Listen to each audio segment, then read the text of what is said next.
The Global Latin Factor Podcast. Welcome to another episode of the Global Latin Factor Podcast, where we talk about Latino everything. That's right. If you're curious about Latino content, Latino culture, or specifically today, we're going to have very, very, very special individuals. They are servicemen. We'll tell you all about that. We do stream from Fishbowl Radio Network. Fishbowl Radio Network is where we do it live. So if you're ever curious about listening to the actual live episode, there's where you can click on fprn.us. So today, I have a very special guest because I have servicemen. We appreciate your service, first of all. Thank you very much. Captain Marshall St. John and Taylor Lopez. And one more time, the last name. Sorry about that, bro. I know you just told me. It's Olynyk. Olynyk. How y'all doing today? Doing well, man. How are you doing? I'm doing great. Again, I appreciate very much your service. I know you're here often, but we really do truly mean it as far as keeping this nation safe. I'm ex-military myself, so I know what it takes, and I know the things that you have to go through. So we really do appreciate it, okay? Thanks for the support. Absolutely. And again, thank you very much for taking the time and doing this. I know y'all getting ready for a big day tomorrow. Real quickly, we're going to do what's called Preguntas al Chile. So if you speak a little Spanish, might sound a little vulgar, but it's not. It's just something that, what we call it, get direct to the point. Real quickly, for both of you, tacos o tortas? Tacos. Tacos también. Órale. Corn or flour tortillas? I'll say flour. Para mí va a ser corn. Okay. Gorditas o sopes? Coritas. Tortillas también. Okay. All right. This is going to be a tough one. Mexican Coca or jarritos? Which kind of flavor jarrito? Jarrito. Para mí, tradicional Mexican Coca. All righty. Para mí, yo creo que igual, Tradicional mejor. Okay. Horchata, Jamaica o tamarindo agua? Me gusta horchata y la segunda guayaba. Guayaba. Ooh, that's a good one. Qué rico. Absolutely. Para mí voy a tener que decir igual. Tradicional, horchata, mejor. Horchata. Menudo o pozole? Menudo. Yo voy a decir pozole. Churros o flan? Churros. Churros con chocolate también, mejor. No sé si les gusta alcohol. I don't know if you like alcohol, but what about Corona, Dos Equis, Modelo o Victoria? Tiro. Yo voy a decir, si estamos en la playa, Corona. Y si no, 2X. Dos Equis. Yo también Corona con limón y 2X. Okay. Y I know your servicemen like you're drinking a little bit. I know myself, I was there. Tequila o mezcal? Tequila. For sure. Tequila también. Okay. Me gusta el mezcal. Mezcal? Oh, nice. What brand mezcal? I've been going recently with some Trader Joe's. It's not too bad. It's pretty cheap and it's pretty good. Really? Trader Joe's is a good mezcal.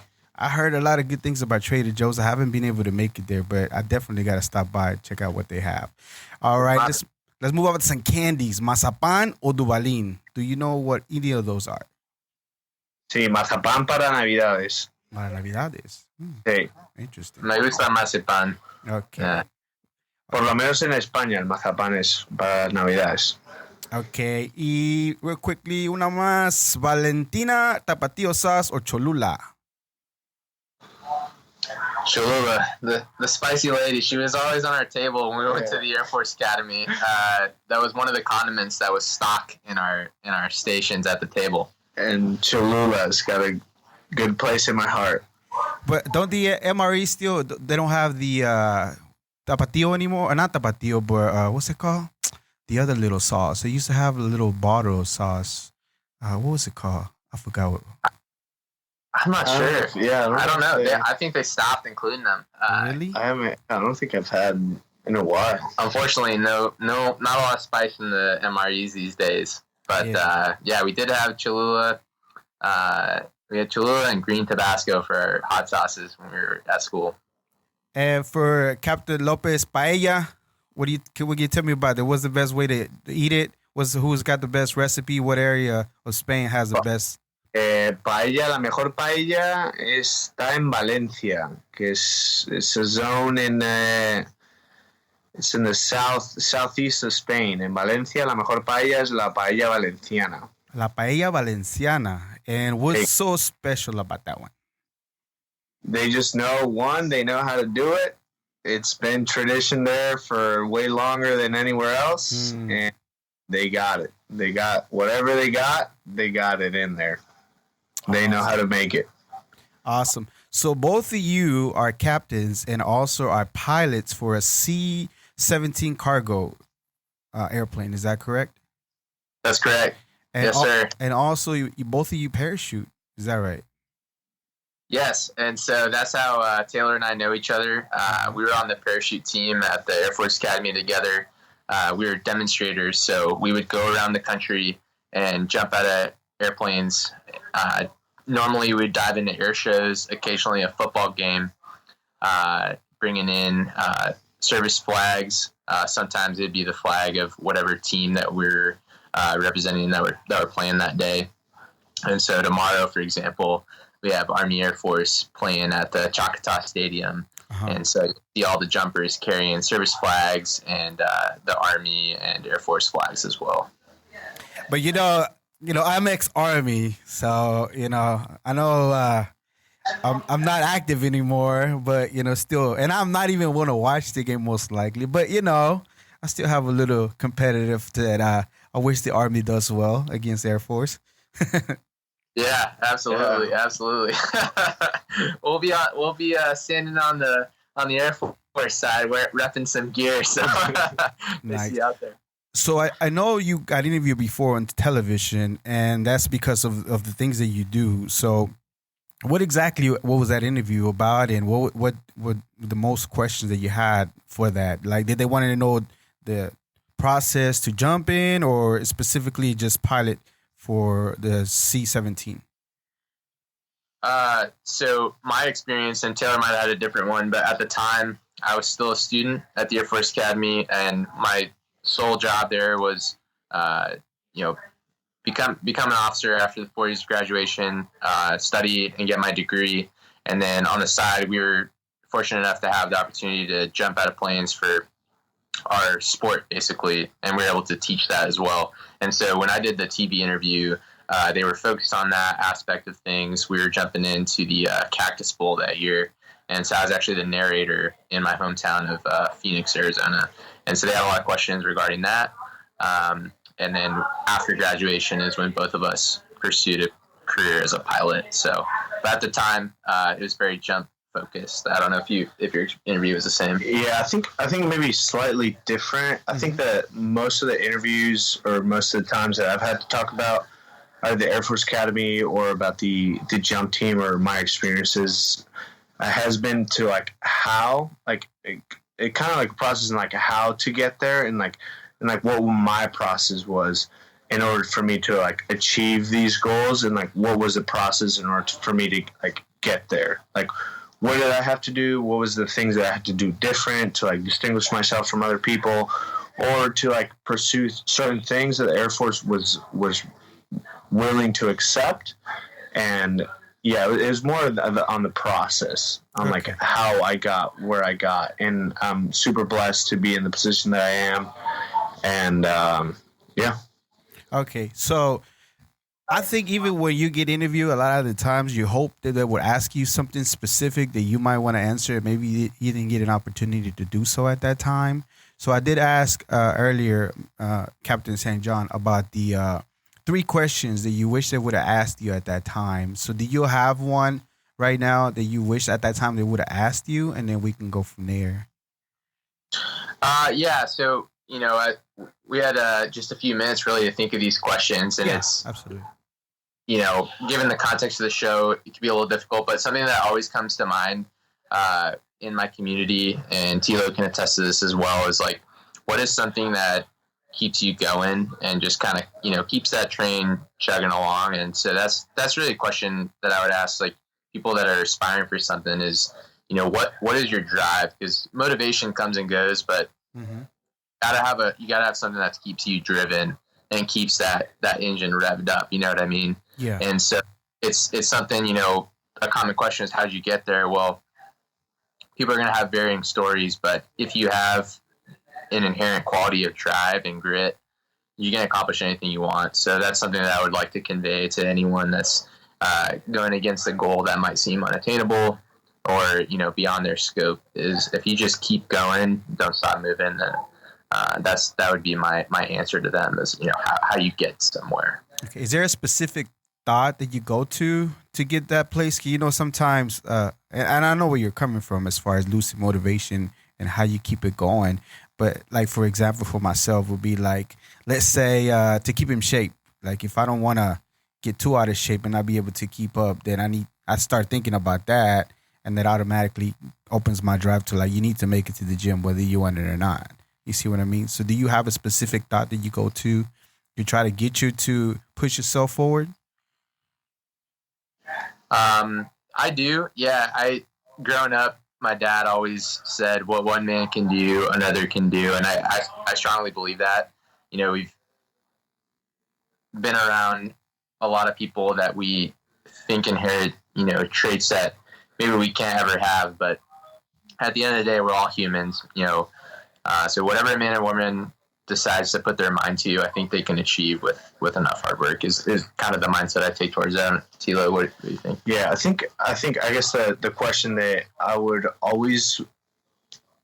wanted for someone to ask me is like, what are the differences between like the like Hispanic community and like the more like Americanized community, would be like, yeah, like what's the biggest difference? And like for me, my answer would be like, at least for me, like personally, everyone obviously has different options, different views and different opinions. But for me, it's like family and like the view of family and the importance of family in like the Hispanic community, because like you do tend to like rely on your family like a lot more. At least from my experience, from being like growing up in Madrid and growing up in Spain and then moving over to the States, I saw that there was a clear distinction between like the way people viewed family here and the way that people viewed family in like the Hispanic community. Like a lot of my friends are Hispanic and like they share the same views that I do. Right. And for me, that was a strength. Like maybe some people look at it as a weakness. It's like, oh, I have to take care of my family. I have to take care of my dad. I have to take care of like my grandparents and my cousins. And for me, I saw that as a source of strength to the point where it's like, hey, like I'm doing this venue that I'm pursuing it. I'm not just pursuing it for myself. I'm pursuing it for my family, for like something greater that's like very tangible and very relatable. So for me, I drew I guess my Hispanic like heritage as a strength. Yeah, that is true, because I looked up so I started the podcast, right? The Global Latin Factor podcast. I call it that because it's a global movement, including Spaniards, is Hispanics too, because it's almost intertwined with each other, right? It's just a political name that was given to us, really. It's, you're, whatever it is, we're still human beings. But we do see, of all the ones that I've done before, is that it's a lot of family stuff, Even like the last holiday we had, mostly celebrated in Mexico, and I don't know if Spain does Dia de los Muertos or anything like that. Yeah. But even looking at family that passed away, that we still remember our mortality, even after they're gone, we still remember them, and that's like a very strong bond, not only while we're here, but even after the fact. And that says a lot for the Hispanic community as far as our strength. And I believe there'll be a lot of people that can agree with you that it is true. It's not only yourself saying it, but a lot of people will agree that, and a lot of people from the outside that are not Hispanic or Latino that can see the same thing. That a lot of the times we're like more driven about family and things like that, and that's awesome to me. I feel like it's just an awesome thing. All right, what about question number 2? Is there any other question that you wish, Mr. Captain St. John? Tilo, you have any other questions in mind? I would say, like a lot of people do tend to focus on the successes of like a journey. Like people do look at like successful people or like how people got to a place in and just kind of tend to focus on, hey, what did you do right, or like what were the moves that made you get here. But at the same time, like a lot of people don't focus on the negatives, because like obviously with any success journey, like hey, like what's your biggest downfall, or like what's like a mistake that you wish you didn't do, or like what were some of the obstacles, I guess, that you do overcome. I feel like sometimes we do portray the picture of like, hey, this person just gets here, like just runs over some obstacles and then he's automatically successful. I don't think that's necessarily true. Like there's definitely some dark times and some like tough times as well. Yeah, they come with that. So like, yeah, what were some of the tougher times that? Okay, so for both of you, what I know, basic training is tough, but during your time of doing our Air Force, or you can go even further back, what are some hard times? Let's start with you, Captain Lopez. I would say, like, yes, like basic training and like the military does put you in some, in a sense, like artificial tough times. But I think that tough times do come from just like real life scenarios. For me, the biggest one was when my dad was going through cancer, and he eventually passed away, and I still had to finish my training and accomplish my training, right? So like you're there to like do a mission and to get trained up, but at the same time these are like external factors that are hitting at you, which are way more important. And for me, it's like, yeah, like when my dad was going through cancer and I was going through training, it just seemed like, for me, it was a tough time to try to balance both of them. Like, do I finish training? Do I like drop out? And do I just like tend to my family? And given the importance of family and like his Hispanic community, like that's definitely like that was a big one. But after like talking to my dad and talking to my family, it's like, hey, no, just focus on your training, focus on finishing strong, and then we'll go from there. So for me, it was that one.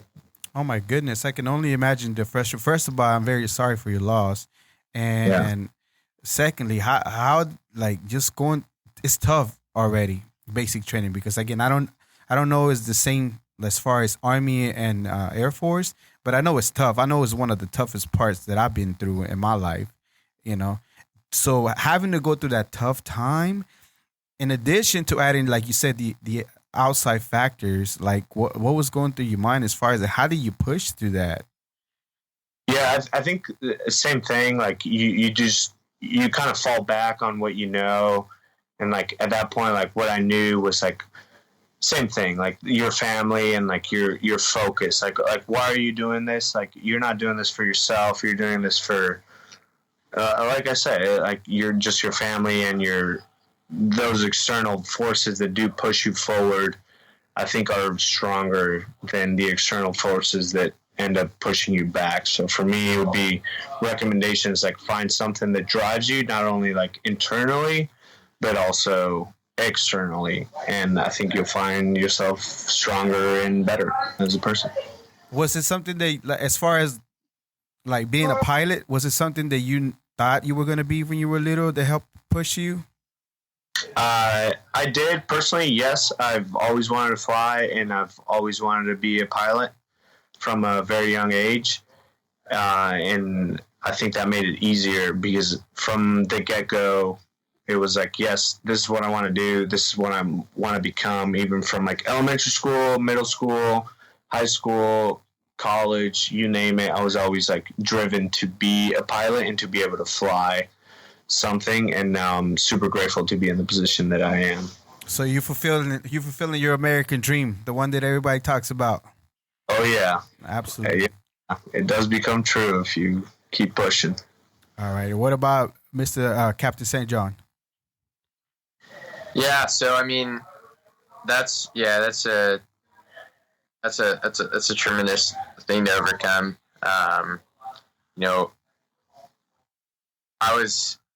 I think the thing that challenged me a lot, really, and it's a totally different track, really. What I'm kind of thinking about really is like, I think a lot of people when they go into the military, they go through some sort of identity crisis in a way. Absolutely. It's kind of an interesting thing because you're conforming to a culture of what you think is going to happen, what is, and then what eventually happens. And it all depends on, who you're going with, who you're going through the process with. But I think for me, that was kind of the biggest like mental lapse, I guess, that I went through going from high school into the military. As my set of expectations, I thought I was going to shed a lot of my identity and just kind of conform and fall in line.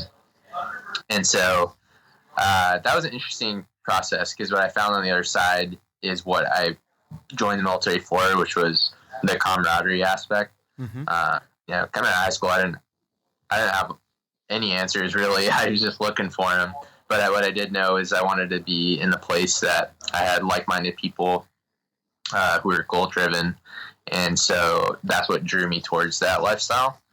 And that's what I found. Coming out the other side, I had a group of friends that were just as scared, just as concerned, but at the same time had a set of goals in mind that they wanted to accomplish. And so as I went through my 4 years at the academy, I found more and more friends that were like me and had the same kind of mindset. And that was the biggest thing about the parachute team that I loved is we formed friendships that will last a lifetime. And like Tilo and I have known each other for 5-6 years, which is pretty awesome. And we keep running into each other because we have a network of friends that is so close that even when we're not calling each other directly, we find each other in the same room. So it's crazy. It's like serendipitous where tonight we just happen to be together and happen to fall in line to be on this show with you. So it's pretty awesome.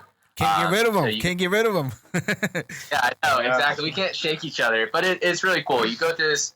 For me, it's a smart thing. I think unfortunately, I didn't have anything serious going on at home or anything like that. But I do think that the identity issue is something that a lot of people experience, and so I was super pleased as anyone having their concerns about going into what is a uniform system, and it is. You still get to keep yourself, and on the other side, you'll go through some training and you learn some discipline, but it's still you. So Absolutely, yeah. It's because people have a weird mind, like especially more with Marines, right? Like that's what they call it, jarheads, where they brainwash you to think that you're wiping everything about you. And I think for me, my experience was that it amplified me being more proud of being a Mexican, Mexicano, and carrying my Mexican flag, even on my car, my little flag, all over the place. And nobody ever told you anything, at least from my experience, right? Like I have Puerto Rican friends, I have friends from El Salvador, and most of us were, hanging around all the time with each other, and all of us would be so proud to be having our flags, knowing that we're serving in the military for the U.S., and nobody ever even told us anything about don't do that or anything else, but we all knew that we all were part of a bigger thing, which was the military and protecting the freedom of the people. And I think people don't realize that. And you're right, you don't get brainwashed. You're actually, even for me, like I said, it actually amplified how much more proud of being a Latino was, and how much more I can be in touch with my roots, because now I'm serving this American dream and this nation. And not only that, but I have roots that back me up to, and it's okay to be that, and a lot of people don't get that, especially in the climate in this world nowadays. People tend to want to think of something else, but it's not. What about you? Did you have dreams of flying when you were small? I had a close, I guess, relationship with flight in the sense that my parents were split up, so I was constantly on a plane from like age 5 and up. Traveling mostly between El Paso and Dallas, spending time between my mom and dad, and then over to Phoenix when my dad was there. So I was always on a plane. I loved being around them. And when you're a little kid, the flight attendants would take you great care. You give you all the snacks and stuff. So it was always great. And you see the pilots and look up to them. So I thought it was a really cool experience. And I was always drawn towards flight. And so I didn't have like a burning desire to necessarily be a pilot, but once we made it to school, I'd see military aircraft fly over. Usually every Friday, we'd have a flyover, and then for all the football games, we'd have different types of aircraft, whether they're fighter or cargo, bomber. They'd do some sort of formation normally and fly over the football game to kick it off. And so being around that, and then being around the culture again of people, seeing that camaraderie, I was especially drawn towards it. So that's what kind of led me down that path. Okay. And even though you're pilots for the C-17 cargo, are you able to fly other aircraft as well? We can fly privately if we want to, but within the military, for now, that's our specialty. So once you get assigned a plane, you'll fly that plane normally for a minimum of 3 years. And after that time period elapses, roughly 3 to 5 years, you can switch to another similar sized aircraft is what most commonly happens. Yeah. So, Okay. Yeah. All right. And do you have any other question that you wish I would ask you in that previous interview that you had by any chance, either one of you? I would say, I guess, what do you do for me? I kind of keep it more lighthearted. Like, what do you do for fun? I feel like a lot of these interviews, when people do interview, like, military people, and, like, they always think, like, everything has to be so serious and everything has to be so, like, objective driven and, like, oh, you, like, here, like, how'd you get here? Like, what are your obstacles?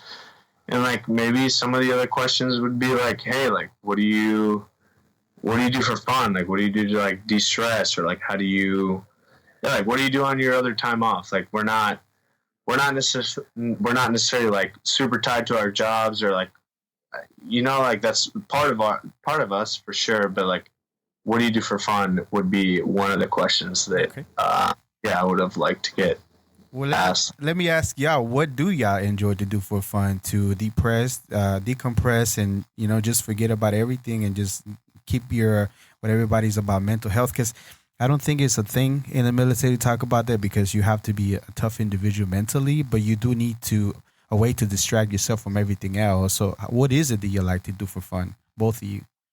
Yeah, like, more so.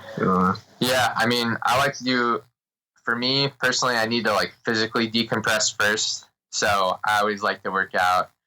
Fitness is a big part of that for me. It just kind of sets me in the right headspace. So I do find fun in like road riding, running, things of that nature. Things that just kind of get my heart going. And then I kind of spread that out into the more fun avenues of that, where you're going mountain biking, or up near Northern California where I live, we can go, wakeboarding in the lakes. You basically have your choice, dealer's choice, snowboarding, anything within the mountains that you'd like to do. And then just going out with friends. I love just catching up with old friends, new friends, and getting to know each other, and spending time together on the weekends, having people over, things of that nature. So. All right. And Taylor? Yeah, I would say similar thing. Like, every time I do come back from mission or from flying, I like to just take one day for myself to just, like, hang out, not really do anything, just, like, either watch TV, read a book, work out, do whatever I need to do to get myself kind of back in the mindset. And then after that, it's definitely friends. I think friends are, just a big decompressor, just, like, a great way to catch up and have a good time is to just meet up with friends and just, like, see what they're doing and then see their experiences, and then you kind of get to share, like, war stories with each other, or even just, like, normal life stuff, like, if they're not in the military, which is the way. Yeah, friends and family is the way.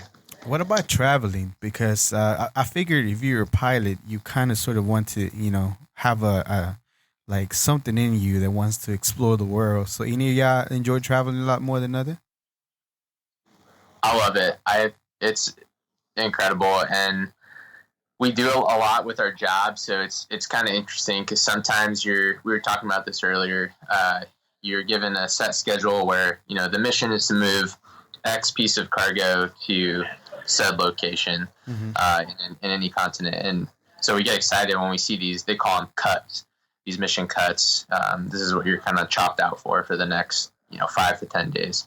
And so over that time, they give you set amount of hours usually off instead of days. So you have anywhere between 16 to even call it 30 hours. So it varies, and it can allow you for some pretty awesome experiences when you do have that 30 hours off, because now you have time to go explore a new country. Some of my recent favorite experiences on a mission was we went to Greece, which was super cool.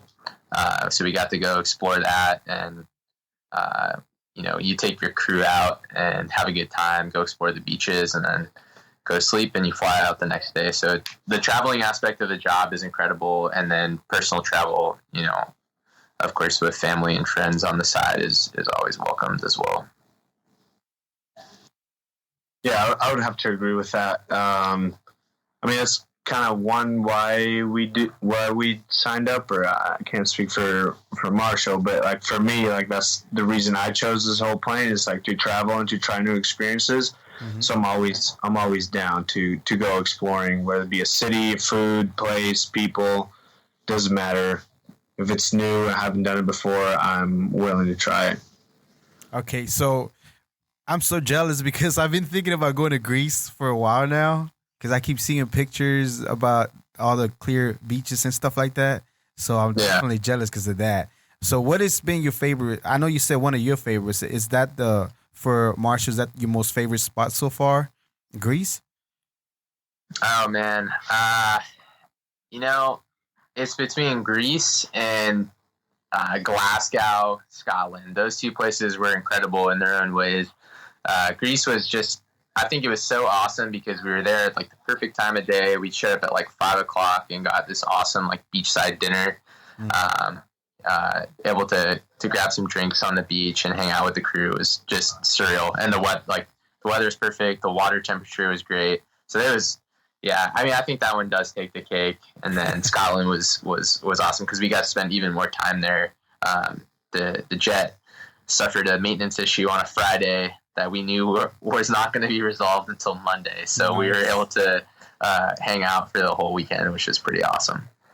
Those are my two favorites. How about you, Tila? You have a favorite in mind? I would say anytime I go back to Spain, because we do stop in Spain a lot, and that just one feels like home for me, and it's just cool to be back there as just working as a service member and just being part of it, and I get to be kind of experience best of both worlds, right? So just being an American pilot, but just still living in Spain for a couple days and get to eat the good food, talk to the fun people. It's the best for me every time I go back. What part of Spain are you originally from? I'm from Madrid, so Madrid. Center. I haven't been there yet as a pilot, but one of these days we'll make it back there. I've been to Barcelona. I was there for a little bit. When we went on tour. And we came back, instead of coming back home and having to say goodbye to everybody, a buddy of mine decided to go to that's back in the days when Eurotrip was like a movie and everybody wanted to do that. Well, we went and did that. Frankfurt, Barcelona, Italy. And I loved Italy. It's like a movie set. Like the whole thing is awesome. And I know being from Spain, for whatever reason, I feel the Europeans like to travel a lot more than other people. You don't think so, Taylor? Yeah, I would agree. Like for here, for example, in Texas, especially, like you drive 4 hours, you're still in Texas. You drive 5 hours, you're still in Texas. You drive 6 hours, you're still in Texas. But like in Europe, you drive 2 hours and you're in a different country, different culture, different people. You drive 3 hours, it's a whole different thing. So it's like the whole concept of traveling seems very different. You know what I'm saying? Like here you go to Dallas and then you go to Austin. That's a hell of a drive. And then it's just a different concept of traveling. Yeah, you're right. It's nice thing. Don't get me wrong. It's really nice to have a lot of land because other states don't have their own parking area, like their own parking space. They have to park in the street. So it's really nice to have your own area where you can move in your cars and they'll be okay. But you're right. It takes a long time to get out of Texas. It takes quite a bit of hours to get out of it, which it is nice, but it's not like Europe where, like you said, a couple of hours and you already crossed a couple borders. And just the train, from what I found out, and I think that got even faster. You can move through the trains very easily and fast, right? Yeah, I took the train today, actually, in Dallas. A little slower than I'm used to, but... Oh, yeah, absolutely. What about you, Marshall? As far as so you said something about Arizona. So that's where you stay in now? Where you stationed? So I'm stationed up in Northern California right now, but I grew up near Phoenix, so Gilbert, Chandler area of Arizona.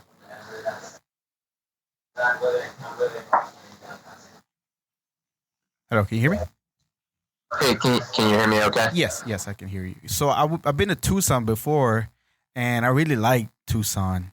I don't know if you ever made it out there to Mount Lemmon.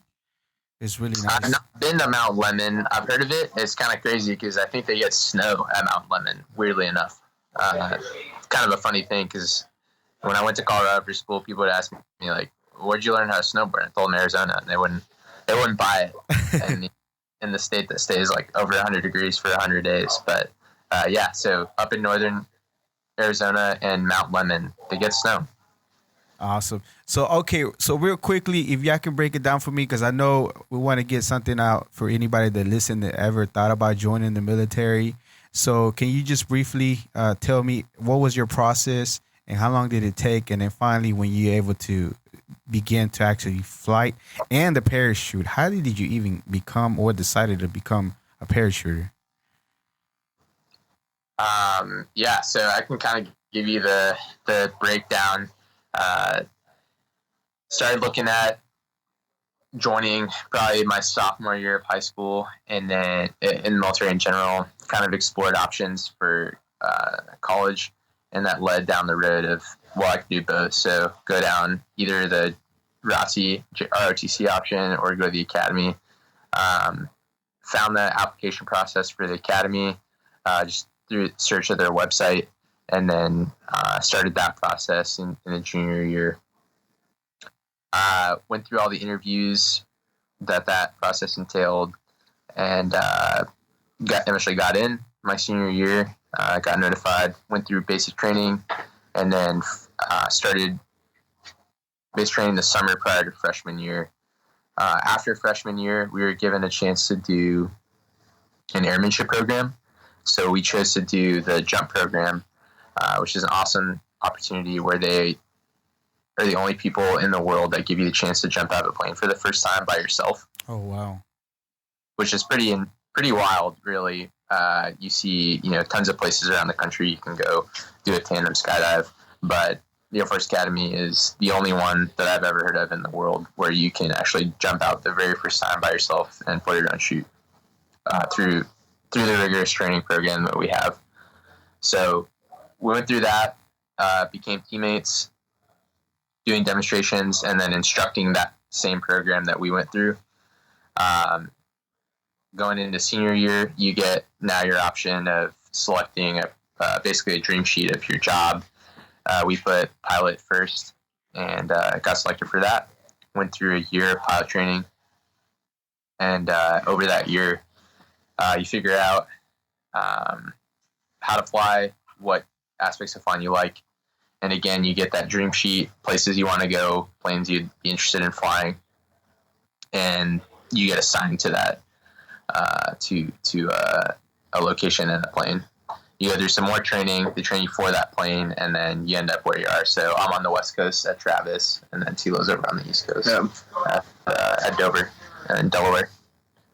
Yeah. Was Taylor's experience, or was yours close to similar, the same thing? That's it, as Marshall? Yeah, it was very similar. The only thing I would tell people is, like, there's multiple routes, right? And, like, there's multiple options onto, like, how to, one, join the military, and, like, how to serve, and two, how to become a pilot.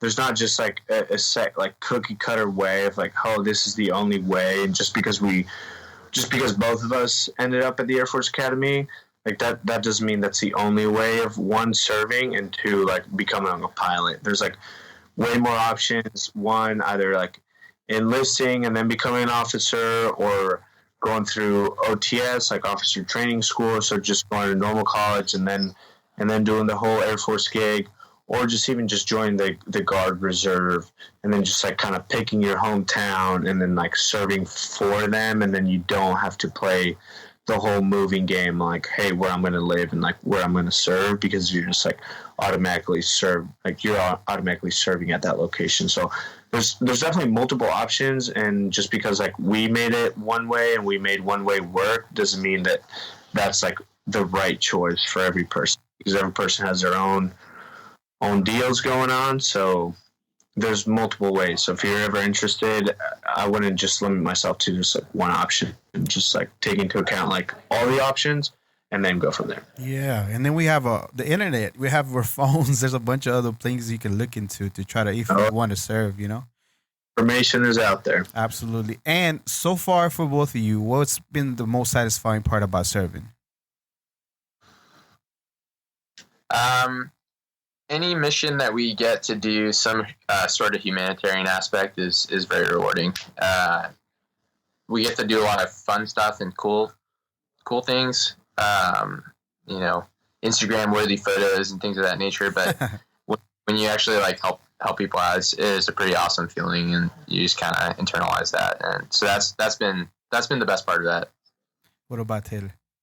Yeah, I would say when you have the direct impact and you can see that your actions have like that direct impact and direct consequences to people and to people's lives. I would say that's kind of like the more rewarding, because it's that instant gratification. Like a lot of times our job is just like, hey, move X to place Y, and you don't really understand like, hey, what's going on, and you don't really understand the bigger picture. But when you do, and you get that grasp of like, hey, if I'm moving certain piece of cargo or certain personnel or certain people, whatever it may be, and I move it to this place, then I'm having a direct impact. I would say that's most rewarding, because you get that instant feedback and instant gratification in that way. Absolutely. And imagine sometimes you're having to take people from being in country at a place and they haven't seen their family for maybe almost a year, to having them with you and take them home. You know, you might not see it, but I can assure you from my side, because we rode a C-130 before to get home, or, you know, to a place where it's going to take us home. And just being in there, be like, we don't know who the captain is, but we just like, in our heads, we're like, oh man, I'm so happy I'm here. Even though it's the most uncomfortable ride ever, a C-130 is. Yeah. But still, it's just the side. It doesn't matter, because we know we're going home. And coming from my perspective, or being as like the cargo, you can say, it'll be like, man, it feels so good. Even though it's so uncomfortable, I'm going home. And that feels really good. And I don't know if y'all understand that feeling of people that y'all actually get to take home. And that's awesome. I feel that's awesome. Yeah. No, we've shared a brief moment of that ourselves, just when we're the ones being deployed for 3 months, and we get to come home and be passengers on the plane. We're very grateful for whoever's taking us back. So we've gotten a glimpse of it, but, you know, not comparable to people in, you know, some serious situations that they're getting out of. So it's definitely the best part. Oh yeah, absolutely. Okay, so tell me about your first jump. Do you remember, Marshall and Taylor, your very first jump? What can you recall from it? Because I'm pretty sure it went like super quick. Yeah, you want to lead it off? For me, yeah, I would say I don't remember the first jump at all. I do remember the second jump, though, and the second jump is way scarier than the first jump, because the first jump, you don't really know what you're getting yourself into, and you have an idea, but you don't know. And the second time around, you're like, okay, I've done this. I know what this feels like. I don't like this, but I'm still going to do it. Yeah. And my second jump was way more memorable, just because you've already done it and then you're about to do it again, and you know what you're getting yourself into. So like for me, the first jump was just like a blur. I don't remember at all. Like, I was like, all right, we're jumping, we're in the air, and then now all of a sudden under my parachute and I land. But the second jump was, just a little more nerve-wracking. And how many jumps have you done so far now? Done between like 510 and like 510 jumps to, I don't know, 550, almost 600 jumps. Does it come with a badge after you complete a certain amount or no? I mean, you should. Good, yeah. I think after five jumps, you get your wings. You get your jump wings. Oh, nice. What about Marsha? You remember your first jump? I do, yeah. So my first jump was a tandem jump. I turned 18, and we were revved up. We're like, all right, we can go legally skydive, do a tandem jump. And me and my two good friends went out to Tucson, did our first jump there. And, yeah, I mean, we were so hyped up to do it. It was a little scary going on the plane up. But once you leave the plane, you don't get the falling feeling. So, like, we can myth bust that. There's no falling feeling when you jump. It just feels like a very strong blow dryer blowing at you, and you're falling over 100 miles an hour. So very nice, very fun, and then you're under the parachute, and once that deploys, you're going a lot slower, just kind of taking in the sights. So it was a lot of fun. I remember it very well, and then once we got the chance to do it some more, it became pretty addicting and a lot of fun. Hey, how many of your jumps do you have now? 482. 482. Yeah. All right. So you got your wing. You got some wings now. I got some wings. All right. So we're gonna go ahead and end it here shortly. So real quickly, what are y'all seeing as far as your career? Any of you are lifers, or do you think that maybe commercial pilot will be? Because most likely y'all already racked up the hours for commercial. But where do y'all see yourselves going, or do you think you're gonna be staying in for some time? We both have a commitment to the Air Force, so we'll both be in roughly another 7 years at a minimum, and a lot can happen in that time. So we're both going with the next assignment as it comes. Like I mentioned before, those assignments are 3 to 5 years, so we have a lot of time to kind of look into that, see how the career life develops, family life develops, and kind of go from there. For myself at least, I love flying, so I'd like to do that as long as I can in any capacity. So, whether that's in the military or on the commercial side, just want to keep doing that and instruct it. And so I'm enjoying it while I'm in it, and we'll see what go from there. Okay, what about Taylor? Yeah, I think I agree. For now, don't close any doors that you don't want to close because you never know. I mean, we still owe 7 years, and a lot of stuff can happen in 7 years, and like you might want to stay in. And there's a couple avenues that would be very beneficial and very interesting to stay in the military and to continue serving in that capacity. And then obviously there's the lucrative side of just joining the airlines. But at the time, I don't want to close any doors. Just keep doing my best, and then we'll see when the time comes. All righty. So again, I really, truly do appreciate your service, of course, and for taking the time to do this. So tomorrow is Army versus Air Force. So what is it that y'all are expecting to see? Because I'm thinking on my mind, started imagining, because I only seen it on TV. So what is it that we expecting tomorrow in the game? This is going to be streaming live now. I'm going to do the podcast on YouTube at a later time, and I will send y'all the links. However, what do we expect tomorrow to see as far as what y'all going to be doing? I think it's going to be Air Force 20 and then Army 17. It's going to be a close game, but it's going to be 2017. 2017? Yep. As much as I want to say that Army is going to take it, I haven't seen much from the last few games that I've seen. So, yeah, I'm pretty sure that, pretty right. Even though I want to say no. It's been so many years. I mean, not at the military and Army, but still, it's so tough when I see them playing. I just don't see it going anywhere. But, go Army all the way still. Oh, my God. All right. So I appreciate it again, your time. Anything else? Any last shout outs or anything? Again, thank you for Sammy, your tia, to connect me with you. Marshall.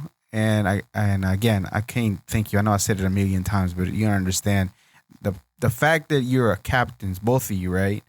And it's like being Latino and to do what we do and to put this out there to somebody maybe can listen to it. And especially both of y'all being so like motivated and at least have the mentality and strong-minded to try to push through and let somebody know that it's doable, especially for Taylor to come all the way from Madrid and having to go through the things that you have, and Marshall for moving a lot of the times and going through the divorce to becoming part of the military and captains and pilots and parachuters. I think is a huge accomplishment, and I do appreciate that. And I don't know if y'all know that.